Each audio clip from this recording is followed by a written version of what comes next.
What's up, car addicts? In this video, we're going to be customizing the Koenigsegg One in Forza Horizon 4. Obviously, probably the most well-known Koenigsegg, other than the Agera, of course. The One is my personal favorite. Absolutely love this car. The RS is very similar to this car. That's the one you get for free if you have the VIP pass, I think it is. This one's a little more of a track-focused version. So the roof, when in real life that is, the roof isn't removable because you have the roof scoop now instead of the glass. And a little bit more weight reduction in the other car. So this was a little more track focused. This was like the ultimate Koenigsegg Agera. It's like the top of the line. It really is crazy. These things have over 1400 horsepower stock, which is just insane. Alright, so let's go ahead and open it up. Let's explode it. See that like that? Oof. This car is just amazing. I love it. Absolutely love it. See the heat extractors there. Chandelier. It's very good engineering. A lot of carbon fiber everywhere. There's just so much detail in these cars, and Microsoft really did a good job. I mean, look at the detail in here. Did a phenomenal job with this engine bay. Absolutely gorgeous.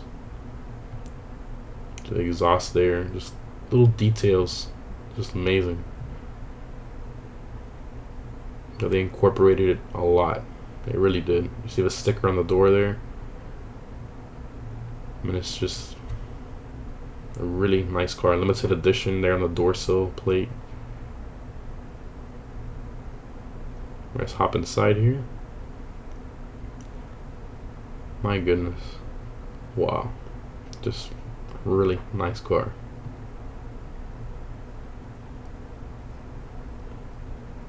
Now the One is a little older than the Agera Rs, so the gauge cluster is a little different if you've driven the Agera Rs already. So this one has the older style gauge cluster, which I personally like a little better, to be honest, but I know some people prefer the other one, but I like this one, and you'll see what it looks like now when we start the car. Start right there.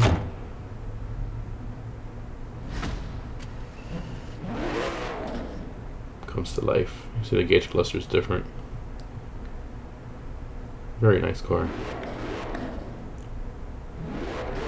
Sounds so good. Are you wondering what that hole is on the left side? The car is actually like that in real life. That's the only way the door can function. There's no cover there. It's kind of exposed. We close it all back up. See there? Look at that. It's just amazing that all that opens. You never think that that would happen. Alright, so now what we're going to do is see the manufacturer colors. See here we got the typical one-to-one color scheme, and then the other option is like a full carbon, but then I don't know why it has this random red line there. And in the rear too. I don't know what.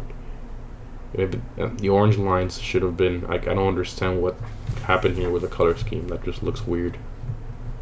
But of course you can go your own merry way and kind of do some color schemes yourself or see what people created in the community.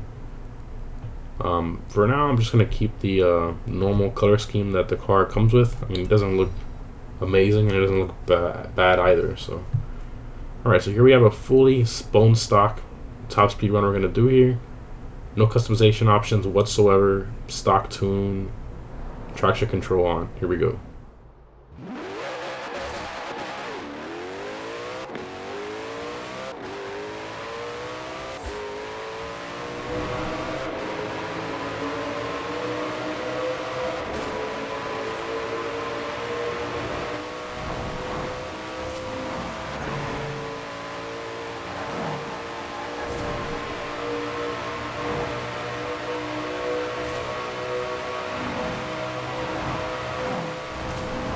Come on, 270. Come on. So close. Come on. Yeah, turn here a little bit. Kick back on to 268, 267. It stabilizes right at 268. We can pretty much say the top speed of this car, 100% stock in Forza Horizon 4, is 268. Well, not bad. Obviously, 1400 horsepower and a car that's extremely lightweight. you would kind of assume that this is what would happen. Just very impressive. I love Koenigsegg. Hand built. All the parts they use on their cars, they make themselves. So Pagani, for example, they use Mercedes engine. Koenigsegg makes their engines themselves, which is just super impressive. Alright, so first we're going to get into the customization here. You have conversions, so you can make it all-wheel drive if you want, which I recommend if you do any other options here.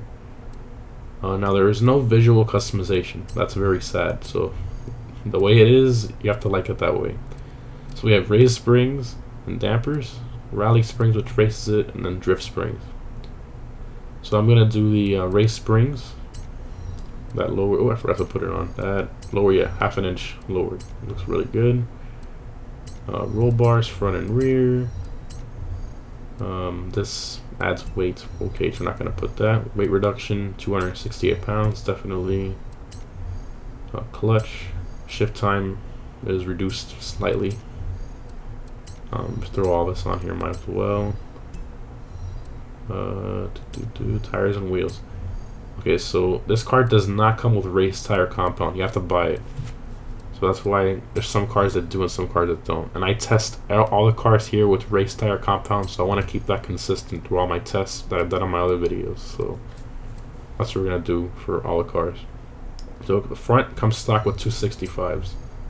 And the rear comes stock with 345s, and I'm going to put 355s on it. So if you guys want to see all the custom wheel options, how they look on this car, and some people don't show that, you want to see what the differences you can make with wheels, I'll show it at this angle, every single wheel at the end of the video, so you don't have to sit through it if you don't want to see it. So again, I'll be at the very end of the video. And also let me know what was your favorite wheel option for the car in the comment section.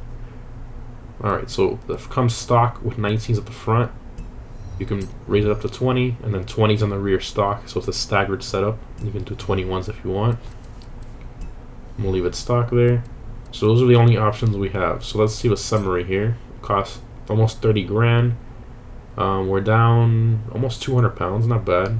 Horsepower is the same because there's no power options, and we got 0.2 of a lateral G more for handling, so it's not too bad at all. Let's save that there. Alright, so now let's do the top speed run with all the options you just saw that we put on it. So in reality, all we really did was just reduce the weight of the car. There's really nothing else on here. The weight and then a slightly better shift time. So we might not see too much of a difference at all. Maybe just mainly in acceleration, which is what you would expect. And our rear tires got a tiny bit wider, so you're gonna get a little bit of a better launch. Alright, here we go.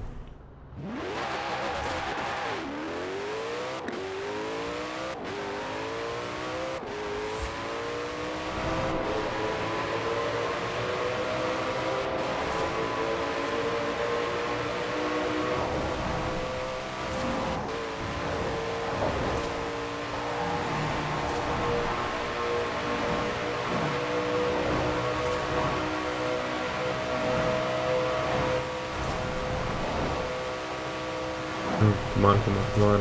270. Ooh. Yeah, it's pretty much the same as far as top speed. I mean, all we really did was reduce the weight by only 200 pounds. It's really not that much. I'm thinking maybe if the rear tires were stock, and then you kind of get lighter wheels. I know there's like some wheels in there that are lighter than the carbon fiber ones somehow. That's probably the only way you could probably get that 270 mark, and then maybe tune the gearing slightly, and you'll definitely get over 270 for sure. But all in all, I mean, it's a great car. The Agera RS is pretty much the same thing. This one is a little lighter, so it does accelerate a little faster. The Agera RS has a few more customization options, but I'm sure many of you know this already. You just wanted to see what the 1-to-1 had to offer compared to the other car. Personally, I'd pick the RS over this one. This one does accelerate a little faster though, so it really is up to you what you want. Alright guys, thanks for watching, and here are all the wheel options for the Koenigsegg 1-to-1. Like you, be strong to hold the powers of the sun.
be your superhero.